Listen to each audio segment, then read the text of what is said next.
Today, our customer is coming to our factory to inspect the machines.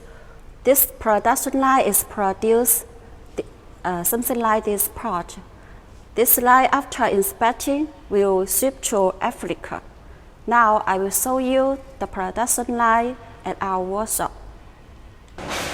This circle is 0.3 mm stainless steel.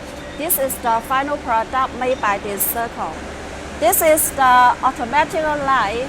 Let me introduce the machine for you. This is the automatic feeder.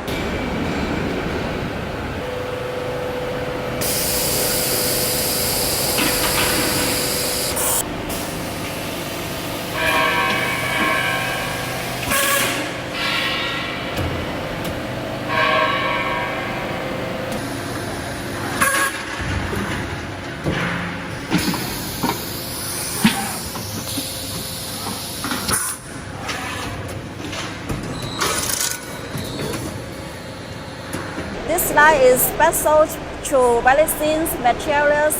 Like this part is 0.3 mm.